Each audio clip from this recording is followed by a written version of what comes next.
Rejeter les mesures qui s'imposent sur le plan environnemental revient à porter directement atteinte à la santé et au quotidien des Françaises et des Français. Parlons de ces attaques, parce que malgré tout, elles existent bel et bien. Sur la qualité de l'air, on parle ici de plus de 40 000 morts par an. L'Assemblée nationale a récemment voté la fin pure et simple des ZFE. Or, il est attesté que les zones à faible émission concourent à l'amélioration de la qualité de l'air. En les supprimant sans proposer d'alternative, on se prive d'un outil qui protège la santé des riverains dans les zones les plus polluées. En 2015, en matière de pollution de l'air, une commission d'enquête du Sénat avait évalué le coût annuel de l'inaction à 101,3 milliards d'euros. Leur suppression ferait perdre en parallèle la bagatelle de 3 milliards d'euros d'aide européenne, selon la Direction générale du Trésor. Le gouvernement cherche de l'argent, il ferait bien de s'en inspirer.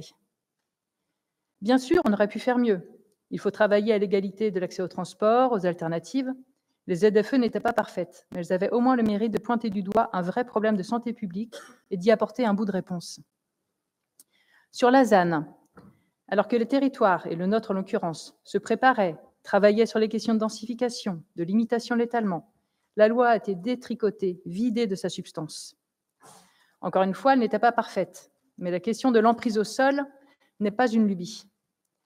Quand nous n'aurons plus d'espace pour les terres agricoles, comment nous nourrirons-nous? Comment développer le puits de carbone si l'espace forestier se restreint? Comment partagerons-nous les terres disponibles? La reprise scandaleuse de l'autoroute A69, alors que les travaux avaient été arrêtés par décision du tribunal administratif de Toulouse, faute de nécessité impérieuse à le réaliser. Encore un recul incroyable sur la protection des terres agricoles, sur la végétalisation des sols, sur la nécessaire transformation de nos territoires pour changer nos modes de déplacement, sur l'usage de produits issus d'hydrocarbures. Et bien sûr, la loi du plomb.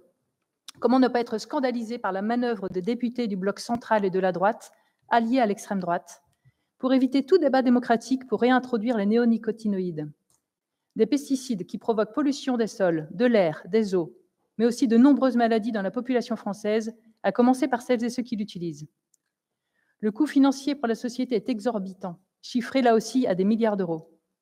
Le sénateur Duplomb et les députés responsables de ce vote font preuve d'un désintérêt total pour la santé humaine. Nous ne manquerons pas de le leur rappeler à chaque fois qu'ils et elles prétendront défendre le monde agricole et la santé de la population. Vous pouvez compter sur nous.